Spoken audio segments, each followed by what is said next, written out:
10 star আপনাকে যুক্ত করা হয়েছে, বলেন আপনি। আসিফ ভাই কেমন আছেন? ভালো আছি, আশা করি আপনি ভালো। একটু জোরে বলেন। ওকে। হ্যালো। হ্যাঁ, হ্যাঁ, বলেন। হ্যাঁ ভাই। আচ্ছা, ১ম কথা হচ্ছে সায়েন্স কি বলে? সূর্য কয়টা? সায়েন্স তো কিছু বলে না ভাই, সায়েন্সের তো মুখ নাই। হ্যালো। সূর্য তো ভাই সাইজ বলে একটাই। ওকে, তাহলে ইসলামের দিক থেকে সূর্য কয়টা? শিশুদের জন্য মোহাম্মদ কি বলছে ভাই আমি তো জানি না। আপনি বলেন কি বলছে? দাদা, ইসলামের দিক থেকে তো কি আপনারা জানেন না ভাই? আমি জানি না ভাই, বলেন কয়টা বলছে সূর্য? ওকে, তাহলে আমি একটা জিনিস বলি যে সূর্য যে আরশের নিচে যায়, এটা কি সত্য? আমি তো আল্লাহর পাছা নিচে চেক করে আসি নাই ভাই, যে সে তার পাছা কি গরম হইছে না ঠান্ডা ঠান্ডা হইছে চেক করে হয়নি। না, না, না, না, আচ্ছা আমি আসিফ বলছি ভাই, যে আমার একটা প্রশ্ন আছে আসিফ ভাই। মহাবিশ্বের সবচেয়ে বড় কি আল্লাহ, নাকি আল্লাহর চেয়ে বড় কোনো কিছু আছে? মানে ইসলামিক ইয়ে অনুযায়ী। আল্লাহ সবচেয়ে বড়, হ্যাঁ। ভাই আল্লাহ যদি সবচেয়ে বড় হয় তাহলে ভাই আমার একটু বোঝান তো ভাই, আল্লাহ আরশের উপর বসে কেমনে? এইটা তো মানে আরশটা অনেক ছোট হওয়ার কথা, আল্লাহর পাছাটা অনেক বড় হওয়ার কথা। হয়তো ঠেকনা দিয়ে কোনভাবে ঠেকনা দিয়ে বসছে এবং একটা দিয়ে বসে মানে কি ভাই? আপনি আপনি যে ইসে থেকে বড়, যে চেয়ার থেকে যে চেয়ার মানে যে চেয়ার থেকে আপনি বড়, মানে আপনার সাইজটা যে চেয়ার থেকে বড়, ওই চেয়ার আপনি বলবেন কিভাবে আসলে ভাই? যদি ফুল অন মানে এর থেকে বড় কোনো কিছু হইতেই পারে না তুলনায় সবচেয়ে বড় যদি হন, তাহলে আপনি ওই চেয়ারে আসলে বসবেন কেমনে আসলে ভাই? এখন ওই আরশটা মনে হয় এমন ওই জিনিস দিয়ে বানানো টুল যেটা, টাইপের নাকি? টুল হ্যাঁ? টাইপের নাকি আছে? টুল টাইপের। টুল টাইপের, হ্যাঁ। এটা একটু বড়, বড়। যেমন কিন্তু আমরা কিন্তু যেমন ফারাজ ভাই আমরা আসি আরেকটা ভাই সমস্যা আছে। রাজা বাদশার যে সিংহাসনগুলো দেখি আরকি। হুম। রাজা বাদশার সিংহাসনে যে দেখা যায় একটা বিশাল বড় সিংহাসনে তারা বসে। একটা প্রাইডের সাথে ইসের সাথে বসে। আর আমরা যে যদি দেখি আল্লাহ আছে, দেখবো যে কাপড় কাচার সময় গ্রামের মহিলারা যেমন টুলে বসে থাকে, আমরা বসে আছে। কিন্তু এই যে কোরআন হাদিসে যেটা বলা আছে, সাহাবীরা যেটা বলছে যে আল্লাহ এত বড়, এত বড় যে পুরা মহাবিশ্ব মনে করেন তার ওই আরশের নিচে একটা ইসের সমান, ফুটবলের সমান। মানে মাঠের ভিতরে যেরকম ফুটবল যেরকম ছোট, পুরা মহাবিশ্বই হচ্ছে আরশের কাছে এরকম। কিন্তু তাইলে প্রশ্ন হইলো সে আরশের থেকেও তো বড় আল্লাহ পাক। কিন্তু এই যে রাতের শেষ ৩ ভাগের ১ ভাগ সময়ে আল্লাহ কিন্তু আবার ১ম আসমানে নিকটবর্তী আসমানে নাইমা আসে। তাইলে এই মহাবিশ্বের ভিতরে আল্লাহ ঢুকে কেমনে? এটাও কিন্তু একটা প্রশ্ন। যে এত বড় বিরাট আল্লাহ এই মহাবিশ্বের মতো একটা ছোট জায়গার ভিতরে শান্দায় কেমন ঢুকে কেমনে ভাই? এটা তো আমি বুঝি না। আ আল্লাহ হচ্ছে গিয়ে অ্যান্ড-ম্যান থেকে পিম পার্টিকেল নিয়া তারপরে যায় আসে আসিফ ভাই। ওকে, আসিফ ভাই। কিন্তু কিন্তু এটা ঢোকার আগে কি মহাবিশ্বকে শসা খেজুর খাওয়ানো হয়? কারণ শসা খেজুর খাইলে তো আমরা জানি যে কোথায় আপনি যে জায়গায় যাবেন আমি বুঝি নাই আসিফ ভাই, সরি। রুষ্ট-পুষ্ট করে তারপরে মহাবিশ্ব নিতে পারলে মহাবিশ্বকে দিতে হবে। মনে করেন মহাবিশ্বরে শসা খেজুর খাওয়াইতেছে রাইতে আইতাছি। আল্লাহ রাইতে ঢুকতেছে। এটা তো হইতেই পারে, তাই না? অফ কোর্স আসিফ ভাই। টেনস্টার ভাই বলেন, হ্যাঁ। হ্যাঁ, এখন একটা হাদিস আপনি দেখাইছিলেন এক ভিডিওতে, আমি দেখছিলাম ওটা যে সূর্য নিচে যায়। তো এটা কি মানে মানে যদি কেউ না মানে তো ও কি হবে? এটা হাদিসে কুদসিতে লেখা আছে। হাদিসে কুদসি না মানলে তো সে মানে সহিহ হাসান হাদিস না মানলে সে কাফের হয়ে যাবে এবং তাকে মৃত্যুদণ্ড দিতে হবে। আর এটা তো ভাই হাদিসে কুদসি। এটা না মানলে কি হবে? এটা তো আমি মানে বুঝে নেন আরকি। হবে। টেনস্টার তো ভাই আপনার কথা তো বোঝা যাচ্ছে না। হ্যাঁ, হ্যাঁ, মানে এই হাদিসটা কি একদম মানতেই হবে? যদি না মানো হয়ে যাবে এরকম কিছু? না, আপনার কথা মাঝখানে কেটে যাচ্ছে ভাই। টেনস্টার ভাই আপনার কথা বোঝা যাচ্ছে না। আপনি আরেকবার একটু যুক্ত হন, ঠিক আছে? আ আচ্ছা আসিফ ভাই, আমি তাহলে উনি তো উনার সাথে বিদায় দিয়ে দেব তো কি আসিফ ভাই? হ্যাঁ, হ্যাঁ, ওনাকে বিদায় দিয়ে দিন। আচ্ছা আসিফ ভাই, আমি তাহলে কিছু ভিডিও-টিডিও দেখাই নাকি আসিফ ভাই? হ্যাঁ, দেখান। আচ্ছা। আচ্ছা, থ্যাংক ইউ।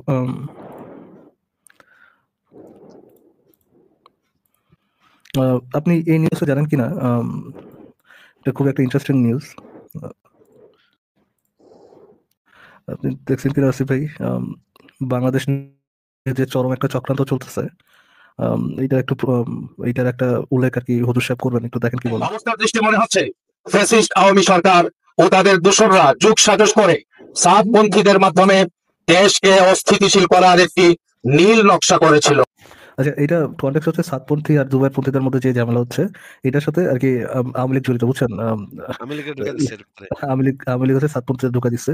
এখানে আসলে শেষ না আসিফ ভাই, আরেকটু শুনেন। তাদের এই নীল নকশা বাস্তবায়নে পার্শ্ববর্তী একটি দেশ এবং ইসরায়েলের প্রত্যক্ষ মদদ রয়েছে। কিছু জাতীয় দৈনিকে ফলাও করে প্রকাশিত হয়েছে।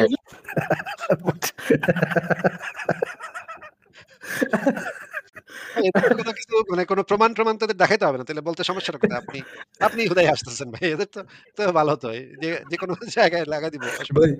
অ্যাপারেন্টলি এই লোক যেটা বলছে আসলে মিথ্যা কথা না। অ্যাপারেন্টলি বাংলাদেশের একটা পত্রিকার নাম কালবেলা মনে হয়। বা হ্যাঁ, আমি পত্রিকার ইয়েটা দেখছিলাম, স্ক্রিনশটটা দেখছিলাম। অ্যাকচুয়ালি পত্রিকার মধ্যে এটা লেখা যে এটার সাথে ইসরায়েলের যোগাযোগ আছে। ইসরায়েল ইসরায়েলের নেতানিয়াহু বসে বসে প্ল্যান করতেছে। সাতপন্থী আর জুবাইরপন্থীদের মধ্যে যদি একটা কামড়াকামড়ি কুত্তা কামড়াকামড়ি লাগাই দিয়া যদি কিছু একটা যদি বাংলাদেশটাকে একটা ইনফ্লুয়েন্স করা যেত ইস! সোনারপুরিতে। নেতানিয়াহুর মাথার চুল পড়ে যাচ্ছে চিন্তায়। কবে যে বাংলাদেশে একটা গন্ডগোল লাগবে। ইস!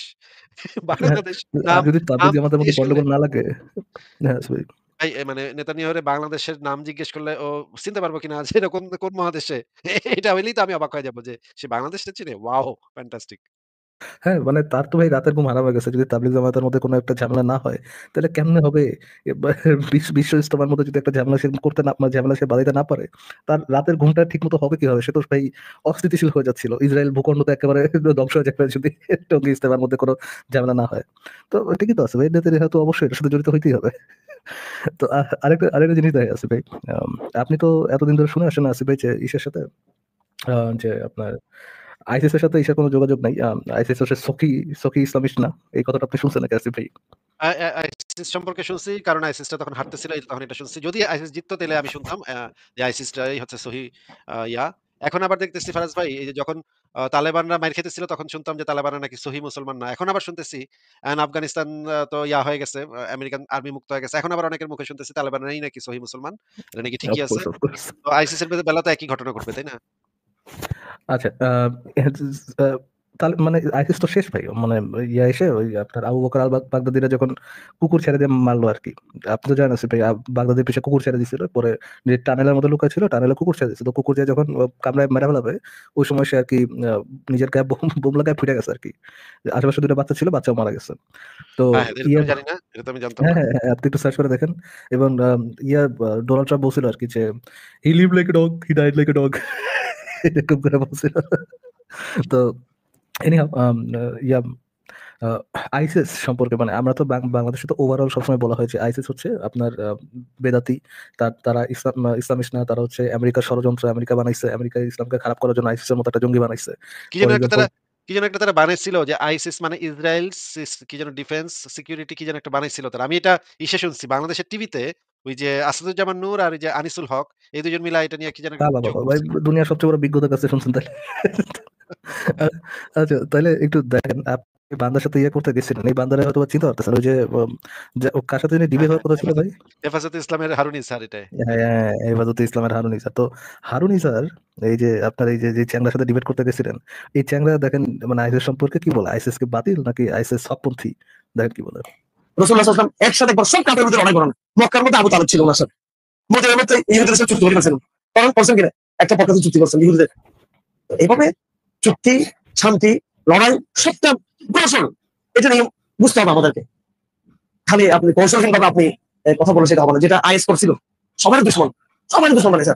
শিয়াদেরকেও, ইহুদিদেরকেও, বাঙালিদেরকেও, পাকিস্তান মানে সব এদের। তো আসিফ ভাই উনি যেটা বলতেছে যে এতক্ষণ মানে এতটুকু শুনে বোঝা যাচ্ছে যে আইসিস অ্যাকচুয়ালি নবীকে ফলো করে নাই। নবী একসময় যুদ্ধ করছে, একসময় কৌশল করছে। মানে হাতাইতে ইয়ে করতে গেছে। তাদের সাথে কোনো একটা চুক্তি করতে গেছে। সবসময় যে যুদ্ধ করতেই থাকো এই কাজটা মোহাম্মদ করে নাই।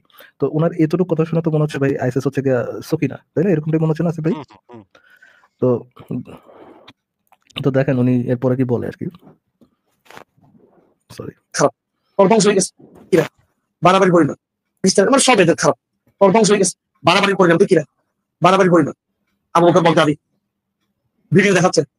এই এটা আমাদের তার্কি রাজ্য তুর্কিস্তান আরবি হাজার বলা তুর্কিয়া এটা বেলায় আফগানিস্তান রাজ্য আমাদের তাদের রাজ্য ভাগ করতেছে তুর্কি যেটা আমি বলছি এবার তো তোর হাত দোকানে পেয়েছে তোমাদেরকে এবার এখন খুব দুষ্ট আমেরিকা দিয়ে মানেছে ওরা ১-২-৩ সপ্তাহের মধ্যে ওরা শেষ মানে তুর্কির সাথে লাগতে গেছিল আমেরিকাতে মারাইছে ২-১ সপ্তাহের মধ্যে তারা শেষ। আবে কিছুই নেই বলতেছে এটা বাংলাদেশও আছে কি এটা মানে এটা ওনাদের রাজ্য আইসি রাজ্য কয়টা গ্রুপ আছে আল্লাহ জানে তো বাংলাদেশেও আইসিস এর রাজ্য হিসেবে তারা ঘোষণা করছে। বাংলাদেশে কয়জন আইসিস এর গ্রুপ আছে এটা সে জানে না। বাট আছে এটা তো জানে আসিফ ভাই। হুম, হুম। এই আইএসএ এই আইএসএ এই আইএসএ আচ্ছা। যাই হোক তো এটা মানে এটা ওনাদের রাজ্য আইএসএ রাজ্য কয়টা গ্রুপ আছে আল্লাহ জানে এই আইএসএ যাই হোক তো কথা বলে ফেললাম এটা আবার কোনো কেউ বিদেশ থেকে বলি না, আমি বিদেশ থেকে বলি নাই, বিদেশ থেকে বলি নাই। সে ভাই 3 বার রিপিট করছে আইস নিয়ে যদুর খোটাটা একটু দিছে ভাবে বুঝছেন, ভাবেছে ভাই। খোটা দিয়ে 3 বার রিপিট করছে, বিদেশ থেকে বলি নাই, বিদেশ ডোকিল থেকে বলি নাই করে। ডোকিলতে স্যার বলছে। আমি কিন্তু কিছু বলি নাই ভাই। কবে আবার ফাইন করে আবার দেবে। আল্লাহু আকবার করে দেয়, আবার আল্লাহু আকবার করে দিয়ে না। না বেশ মানে কত মানুষের সামনে আইসিস জঙ্গি নিয়ে কথা বলতেছে, জঙ্গির বাচ্চা জঙ্গি দেখছেন। আর এই যে রামসাগরগুলোর বাচ্চাগুলো দেখেন, রামসাগরের বাচ্চাগুলো হা করে শুনতেছে এই কথাগুলো। আরেকটু শুনে আসেন ভাই। নিঃসন্দেহে যাদের যে সমস্ত সংগঠন নাম নিয়েছে তাদের মধ্যে এখলাস আছে, কি আছে? এখলাস আছে, কি আছে তাদের মধ্যে? এখলাস আছে তাদের মধ্যে, আপনি এখলাসের কথা সন্দেহ করতে পারবেন না। এখলাস আছে, নিষ্ঠা আছে, তাকওয়া আছে। আহত করে বলতে দেখি নাউজুবিল্লাহ কোন মুনাফিক ছিলেন? নাউজুবিল্লাহ উনি কি এরকম বাতিল ছিলেন ভাই? না, উনি নিঃসন্দেহে মুজাহিদ ছিলেন, অনেক বড় মুত্তাকি ছিলেন, ওরা আল্লাহর বলি বুজুর্গ ছিলেন। আল্লাহ পাক তাকে শাহাদাতের মর্যাদা আল্লাহ পাক কি করেছেন? আল্লাহ পাক তাকে দিয়েছেন, সব ঠিক আছে, কিন্তু রসুল বলেছিল একেবারে সবগুলো কি ছেলে কালার কৌশল, এগুলো ইসলাম এগুলো আসবে না। রসুল্লাহ পুরো জীবন উনি মক্কা জিন্দে মদিনা থেকে তিনি অনেক বড় স্ট্র্যাটেজি কি করেছিলেন, লালন করেছিলেন তিনি। সিরতকে ফলো করতে হবে আমাদেরকে। রসুল্লাহ সাল্লাল্লাহু আলাইহি ওয়াসাল্লাম একসাথে তো তো আসলে ভাই কি বুঝলেন ভাই? বুঝলাম, যা বলার তো বলেই দিল, শেষ তো করে দিল। তাদের মধ্যে ইখলাস ছিল, নিষ্ঠা ছিল, তাকওয়া ছিল, এবং সে কি নাউজুবিল্লাহ কোনো ইয়ে ছিল, মুনাফিক ছিল আসিফ ভাই? না, না, অসম্ভব। সে আল্লাহর ওলি এবং সে শাহাদাত পাইছে। শাহাদাত পাইছে কি ফুইটা মরে গেছে, কুত্তার ভয়ে ফুইটা মরে গেছে আল্লাহর ওলি। এই যে আচ্ছা এমন আমাদের যে ভাই পাটপারি করা হয় ভাই, মানে মুখ চোখে মুখে যে পাটপারি গুলা করে মানুষ, যে আইএসএস সকি মুমিন নহে, এই ধরনের কথাগুলা বলে এটা হচ্ছে আমেরিকার ষড়যন্ত্র, এগুলার কথাগুলো বলে যে আমাদেরকে শোনায় আছে ভাই। আর নিজেদের মধ্যে তারা কি ধরনের কথা বলে ভাই, তাহলে এই পাটপারদের কি করা উচিত আছে ভাই, বলেন তো একটু। আমার তো যেটা এখন মনে হইতেছে ফারাজ ভাই, বাগদাদী সাহেব মনে হয় একজন মানে একদম ফেরেশতার মতো মানুষ ছিলেন, বুঝছেন? এই কারণে কুত্তা আসতেছিল এই ভয়ে, কুত্তা আসলে তো ফেরেশতা থাকতে পারে না। এইজন্য সে নিজেরে নিজে ফুটায় দিছে। এটা হইতে পারে, এটা হওয়াটা সম্ভব। ফারাজ চিন্তা ভাই করেন আপনি আছেন ভাই, এই এই জিনিসটা যদি আপনি হোলি আর্টিজানের পরপর এই জিনিসটা মানে তাদের মনে যেটা আছে অ্যাকচুয়ালি সেটা তারা বলতো, তাহলে এদের সাথে আসলে কি করা হইতো আছে ভাই? ফারাজ ভাই এই ভিডিও অংশটুকু আমার লাগবে। আপনি আমারে ইয়া করে হ্যাঁ, পাঠান। আমি আপনাকে হোয়াটসঅ্যাপে পাঠিয়ে দিচ্ছি আছে ভাই। পাঠায় দেন। আমি এটা নিয়ে ইয়া করব নে, ভিডিও বানাবো নে। তো এগুলা তো ভাই মানে কি বলবো আর, হ্যাঁ? এরা মুখে বলবে, মুখে আ যখন এই যে নাস্তিকদের সাথে বিতর্ক হবে তখন তারা এসে বলবে, "না, না আমরা তো জঙ্গিবাদ, ইসলামে কোনো জঙ্গিবাদ নাই।" কিন্তু নিজেদের ইন্টারনাল মিটিং এ কিন্তু তারা ঠিকই স্বীকার করে যে এগুলা সবই, এরা সবই ইসলামপন্থী, সবাই মুত্তাকি, সবাই মানে অলিয়া, উলিয়া পর্যায়ের একেকজন এক্লাস আছে, নিষ্ঠা আছে, তাকওয়া আছে এদের মধ্যে। সবই আছে। মানে কি একটা অবস্থা ভাই, কি একটা অবস্থা। আরাজ ভাই কিছু তো বলার নাই। কি বলবো বলেন? সবসময় ভাই আইএসএস বাতিল, আইএসএস সাথে ইসলাম কোনো আইএসএস করা হয়েছে, আপনি করছে আমেরিকার ইসলামের নাম নষ্ট করার জন্য। আর দেখেন এদের অবস্থা দেখেন। হুম। ঠিক আছে। আমার আরাজ ভাই আমার এই কমেন্টটা ভালো লাগছে ভাই, কুত্তা আসিবার আগে ফেরেশতা জান্নাতে চলে গেল। ট্রান্সলেট ইট, ট্রান্সলেট ইট। এইটা ট্রান্সলেশন করাবেন ইসরে দিয়া, আসিফ মাহতাবুদ ছেড়ে দিয়া ইংরেজিতে ট্রান্সলেট করাবেন। What is love? গোবর আবার গণেশকে কি কেউ কখনো ট্রান্সলেশন করতে দেখেছো? আছে। সে আর ভালো ট্রান্সলেশন পারে। স্লাটের বাংলা করছে ওহ! মানে অদ্ভুত। সুমন আপনাকে যুক্ত করা হয়েছে, বলেন আপনি। নমস্কার ভাই, ভালো আছেন? হ্যাঁ, ভালো আছি, আশা করি আপনিও ভালো। বলেন তাহলে। আচ্ছা ভাই, আপনি কদিন আগে বলেছিলেন যে আমাদের ভারতে মুসলমানদের একটুখানি মানে খারাপ অবস্থা, সেটা হচ্ছে উত্তরপ্রদেশে। আপনি এটা কি হিসেবে বলেছিলেন? বুঝলাম না কথা। আবার বলেন একটু পরিষ্কার করে। এর আগে একটা লাইভে আপনি বলেছিলেন যে ভারতে এমনি মুসলমানদের সবই ঠিক আছে, কিন্তু একটুখানি খারাপ অবস্থা একটু উত্তরপ্রদেশে চলছে। কেন এই কথা আপনি কি হিসেবে বলেছেন, মানে কি কোন ভিত্তিতে বলেছেন যে মুসলমানদের একটু অবস্থা মানে খারাপ, সেটা উত্তরপ্রদেশে? সেটা তো ভাই পত্র-পত্রিকা পড়লেই দেখা যায় যে বিভিন্ন জায়গায় দাঙ্গা হয়, মুসলমানদেরকে হত্যা করা হয়। উত্তরপ্রদেশে তো মানে ভয়ংকর অবস্থা। গরুর মাংস খেলে পিটায় মেরে ফেলা হয়। বলা হয় যে, "জয় শ্রীরাম বল, জয় শ্রীরাম বল, বল, বল জয় শ্রীরাম, বাল শ্রীরাম বলবে। তোর বাল শ্রীরাম। তোর রামের পাছায় লাথি মাইরা, তোর কৃষ্ণের পাছায় লাথি মাইরা উল্টা করে ঝুলায় রাখা দরকার।" এই উত্তরপ্রদেশে এই ধরনের ঘটনা ঘটে। এই রাম আর কৃষ্ণ এই দুইটারে কানে ধইরা উঠবস করানো দরকার। এই যে উত্তরপ্রদেশে যে জঙ্গি হিন্দুরা আছে, সেই জঙ্গি হিন্দুরা এই কাজ করে। আমরা তো ভিডিওতেই দেখেছি বহুবার যে উত্তরপ্রদেশে এই জয় শ্রীরাম বল বইলা মানুষকে পিটায়, পিটায় মারতেছে। এটা তো অসংখ্য ভিডিও আছে। আপনি যদি চোখ কান বন্ধ করে বসে তারপর যদি বলেন, "এটা আপনি কিভাবে বললেন ভাই? এটা আপনি কিভাবে কোথা থেকে বললেন ভাই?" তাহলে তো ভাই হবে না। কান খুলতে হবে, খুলে পত্র-পত্রিকা পড়তে হবে, জানতে হবে। সারা পৃথিবী এখন ওপেন। আপনার যদি একটা স্মার্টফোন থাকে, গুগলে গিয়ে সার্চ করেন। উত্তরপ্রদেশে গরুর মাংস খাওয়ার অপরাধে কতজনকে পিটায় মারছে, পিটায় মারার যে ভিডিওগুলা সেগুলো আপনি খুব সুন্দরভাবে বাসায় বসে পেয়ে যাবেন। হ্যাঁ, বলেন। আচ্ছা, প্রথমে একটা কথা বলি, আপনার সঙ্গে ব্যঙ্গ করে কথা বলছেন না, দয়া করে যদি আপনি ব্যঙ্গ করে না কথা বলেন না, তাহলে আমি খুব ব্যঙ্গ ভালো করে লাগবে। না, ব্যঙ্গ করেই কথা বলব। আপনাদের এই যে আমি আপনাকে কোনো ব্যঙ্গ করে কথা বলছি না। আমি ওই যে যেই গাধার বাচ্চারা, যে গরুর বাচ্চারা গরুর মুত খাওয়া যে সমস্ত জঙ্গি হিন্দু আছে, আমি তাদেরকে ব্যঙ্গ করতেছি। আপনার এতে গায়ে লাগে কেন? এই কৃষ্ণর পাছায় লাথি মাইরা, রামের পাছায় লাথি মাইরা ওদেরকে গরুর মুত খাওয়া দেওয়ান দরকার। যারা হচ্ছে এই জঙ্গি হিন্দু আছে এগুলারে ধইরা, ধইরা গরুর পায়খানা আর গরুর মুত একত্র করে গোটা দিয়ে খাওয়ায় দেওয়ান দরকার। আপনার লাগতেছে কেন এটা তো আমি বুঝতেছি না। আমি তো তাদেরকে বললাম। আপনি চেতেছেন কেন? বুঝলাম না তো বিষয়টা। আপনার কি গায়ে না, লাগতেছে? না, আপনি কি জঙ্গি হিন্দু? না, না, সেটা না। আপনি না, কথা আপনার বলছেন কথা তো শুনে আমার সঙ্গে। না, আপনার কথা শুনে মনে হচ্ছে না আমি তো বলছি তাদেরকে। যারা এই সমস্ত করে তাদেরকে বলছি। আপনার এখানে মানে চুলকানি উঠলো কেন? আপনার কথা শুনে তো মনে হচ্ছে যে আপনি একজন জঙ্গি হিন্দু। আপনি একজন হিন্দুত্ববাদী, মোদির সমর্থক, বিজেপি করেন। আপনার কথা আপনি বলেন তো আপনি বিজেপির সমর্থন করেন না? বিজেপিরে ভোট দিচ্ছেন না? আরে ভাই, কে কোথায় ভোট দিয়েছে, কে কোথায় সেটা ভোট জিজ্ঞে দেবে, কেউ সেটা পাশে করে, সেটা জিজ্ঞেস সেটা ব্যক্তিগত সেটা জিজ্ঞে ব্যাপার। এই প্রশ্নের উত্তরটা দেন। আপনি গতবার বিজেপিকে ভোট দিচ্ছেন না? আর ভাই, সেটা তার ব্যক্তিগত দিছেন কি ব্যাপার, আমি দিছেন না? বিজেপিকে দিছেন দিই। কি দিছেন না? ব্যক্তিগত এখানে তো ব্যক্তিগত ব্যাপারের কিছু নাই। বিজেপিকে ভোট দিলে মানে গর্ব করে বলবেন, আমি বিজেপি, আমি শিবসেনা, আমি বিজেপির সোনা, আমি মোদির চামচা। এগুলো সব গর্ব করে বলবেন, অসুবিধা কি? আপনার কথা থেকে কথার টোন থেকে পরিষ্কার। আপনি বিজেপি করেন, আপনি মোদির সমর্থক, মোদির মতো একটা খাইস্টা, বদমাইশ, ইতর, জোচ্চোর, খুনি, রক্তপিপাসু, জল্লাদ এই মোদির সমর্থন আপনি করেন। এটা তো আপনার কথা শুনে ভাই পরিষ্কার বোঝা যাচ্ছে। আপনি স্বীকার করছেন না কেন? স্বীকার করতে সমস্যাটা কোথায়? তাই যেহেতু হবে, তাহলে আপনারা নাস্তিকরা ওদের থেকে ভারতে কি করে পালিয়েছে, লাইভ ভিডিও করেন, কিভাবে ওরা স্বাধীনভাবে থাকছেন বলুন তো, বাংলাদেশ থেকে কেন পালিয়ে যেতে নাস হচ্ছে, আবার ফিরে আসছেন নাস্তিক আমাদের। নাস্তিকদেরকে নিয়ে তো সমস্যা নেই। সমস্যা হচ্ছে মুসলিমদেরকে নিয়ে আপনাদের চুলকানি। হ্যাঁ, মুসলিমরা শুনুন, শুনুন, মুসলিমরা শুনুন, কথা শুনে শুনুন। নেন, কথা শুনে নেন, কথা শুনে নেন। এই যে আপনার যে মোদি যে গুজরাটে যে দাঙ্গা ঘটাইছিল এবং বিভিন্ন জায়গাতে যে দাঙ্গা ঘটাইছিল, মুসলমান পরিবারদেরকে দরজা বন্ধ করে পোড়ায় মারছিল। অসংখ্য পরিবারকে ঘরের ভিতরে রেখে দরজা বন্ধ করে তারপরে আগুন জ্বালায় দিচ্ছে, আগুনে পোড়ায় মেরে ফেলছে। কেন? কারণ হচ্ছে ওরা মুসলমান এই কারণে। ধর্মের ভিত্তিতে যেরকম মুসলমানরা যেরকম জঙ্গিবাদী কাজ করে, হিন্দুরাও ঠিক একই জঙ্গিবাদী কাজ করে। হিন্দু ধর্মান্ধরও একই খারাপ, মুসলিম জঙ্গিরাও একই খারাপ। আপনারা হচ্ছেন ভাই, ভাই। এই জঙ্গিরা হচ্ছেন ভাই, ভাই। একজন আরেকজনকে সাপোর্ট করেন। আপনারাও যেরকম লস্করে তৈয়বা নামক যে পাকিস্তানের জঙ্গি সংগঠন আছে তারাও সেরকম। আপনাদের চরিত্র এক, খালি ধর্মটা ভিন্ন, সিলটা ভিন্ন।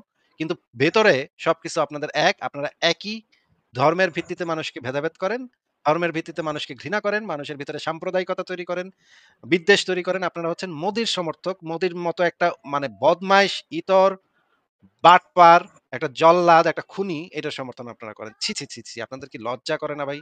আপনারা যে মানে আর তাছাড়া যে আপনারা যে গরুর মুত আর গরুর গু খান, আপনাদের কি ভাই লজ্জা করে না? ভাই আপনার মুখে থেকে তো গরুর পায়খানার গন্ধ আসতেছে ভাই। ছি, ছি, ছি, ছি, ছি! এগুলা কিভাবে করেন ভাই? আপনাদের কি কোনো লজ্জা শরম নাই? আর আমি কি আগে বলেছি যে আমি এই ধর্মের, সে ধর্মের, আমি কোনো ধর্ম করি? আপনার কথা শুনে স্পষ্ট। এখন আপনি আমাকে কনফার্ম বলে দেন তাইলে যে, "না আমি মোদির সমর্থনও করি না, আমি হিন্দু ধর্ম বিশ্বাস করি না।" তাহলে এটা বলে দেন। বললেই তো হইল। আপনি তো বলতেছেনও না। আচ্ছা, আচ্ছা। মানে আপনার সঙ্গে কথা বললে মানে আপনি যাকে যা থুপে দেবেন তা সে তার মাথায় পড়ে গেল নাকি? তাইলে আমি ধরেন আমি মিথ্যা অভিযোগ করতেছি। ধরেন আমি খুব মিথ্যা অভিযোগ করতেছি। তাহলে আপনি তো বলতেই পারেন যে, "না ভাই, আপনি ভুল ভাবতেছেন। আমি তো মোদির সমর্থক না। মোদি আসলেই ঠিকই বলছেন ভাই। মোদি একটা বদমাইশ, একটা জল্লাদ, একটা খুনি, একটা বাটপার। ওইটারে আমি খুবই অপছন্দ ভাই, করি।" এটা বলে দেন, আপনি বলে এটা দিলেই তো আপনি বলে এটা দেন এবং আপনার আপনি এটাও লাইভে, বলে দেন, কথার মাঝখানে আবার কথা বলতেছেন কেন? আপনি বলে দেন যে, "না ভাই আমি গরুর মুত খাই না, আমি গরুর গোবর খাই না, আমি হিন্দুত্ববাদীও না, আমি এই সমস্ত ধর্ম-টর্ম নিয়ে মারামারি করা এগুলো আমি পছন্দ করি না। আমি মানে মানুষের মানে কল্যাণ চাই, অসাম্প্রদায়িক, সব মানুষ ভাই, ভাই।" এটা বলে দেন, মুখে বলে দিলেই তো হইল। আমি তখন বুঝতে পারবো যে, আচ্ছা ঠিক আছে। মনে হয় আমি ভুল ভাবছিলাম। ঠিক আছে, এই লোক তো তাহলে হিন্দুত্ববাদী না। কিন্তু আপনি তো সেটা বলতেছেন না। আপনি কথা ঘুরায় ফিরায় এদিক সেদিক করতেছেন। বলেন তাইলে আপনি হিন্দুত্ববাদী কিনা সেটা বলেন। এই আপনি যেসব প্রশ্নগুলো করেন, প্রথমত আমাদের যারা আবারও আছে আবারও তাদের। আবারও আবারও ফালতু কথা বলা শুরু করছেন। আপনাকে যেটা করলাম, আপনাকে মিউট করে রাখছি। আপনাকে যেটা জিজ্ঞেস করলাম, আপনি হিন্দুত্ববাদী না। আপনি মোদির সমর্থক না, আপনি বিজেপি সমর্থক না। আপনি মোদিকে পছন্দ করেন না। বিজেপির সাম্প্রদায়িক রাজনীতি আপনি পছন্দ করেন না। সেটাকে আপনি অপছন্দ করেন। এটা মুখে বলে দিলেই তো হইল। বলে দিলেই তো কেল্লা ফতে। না হয় আমি আমার কথা ফিরায় নিব যে আপনি এগুলা না। আমি তো যখন উত্তরপ্রদেশের হিন্দুত্ববাদীদের বলতেছিলাম আপনার গায়ে জ্বলুনি উইঠা গেল। আপনি তখন বলা শুরু করলেন, "না ভাই আপনি কেন ব্যঙ্গ করছেন ভাই ব্যঙ্গ।" আরে আপনারে তো ব্যঙ্গ করি নাই। ব্যঙ্গ করেছি যাদেরকে তারা এটা নিয়ে আপত্তি জানাতে পারে। আপনাকে তো কিছু বলা হয় নাই। তাদেরকে ব্যঙ্গ করছি। আপনি মানে মানে ছাগলের মতো গরুর মতো বেহুদা ওইখানে পইড়া গেছেন। ওইখানে নিজের ঘাড়ে নিয়ে নিয়ে নিচ্ছেন এই ইয়াটা ব্যঙ্গটা নিজের ঘাড়ে নিয়ে আপনি বেহুদা ওইখানের ভিতরে পইড়া গেছেন। এখন আপনি বলেন যে আপনি মোদির সমর্থক না, বিজেপি সমর্থক না, হিন্দুত্ববাদী না। এটা আপনি মুখে বলেন, শুনি আমরা। না, আমি কোনো সমর্থকই না। আপনি গতবার মোদিকে ভোট দিছেন তো ভাই, মিথ্যা কথা বলেন কেন? আমি বলছি ভোটের কথা। ভোট একান্ত ব্যক্তিগত ব্যাপার। আপনি ভোট জানবেন দিয়েছেন নাকি? আমাদের ভোট দিয়েছেন ভারতীয় নাকি দেন নাই? সংবিধানে আরে ভাই আমাদের ভোট ভারতীয় আরে আবারও মিউট করে রাখতেছি। দেখেন এই যে মানে হিন্দুত্ববাদী, এক্কারে খাস হিন্দু, এক্কারে উত্তরপ্রদেশ থেকে আসছে। মানে মুতখোর হিন্দু। এগুলো হচ্ছে এক্কারে মানে নিম্ন লেভেলের অশিক্ষিত মূর্খ। এগুলো এখনো মুত-টুত খায়, গরুর পেশাব পায়খানা মিলায়া এগুলো এখনো খায়। এগুলোর সাথে কি কথা বলবো ভাই? এগুলোর সাথে তো কোনো কথা বলার কোনো মানে স্কোপ নাই। মানে কিভাবে আপনি কিভাবে বলেছেন মুসলমানরা, আরে বেটা তুই মানে পত্রিকা খোল, পত্রিকা খুলে পড়। ঠিক আছে, পরের জনকে যুক্ত করি তাহলে। সাগর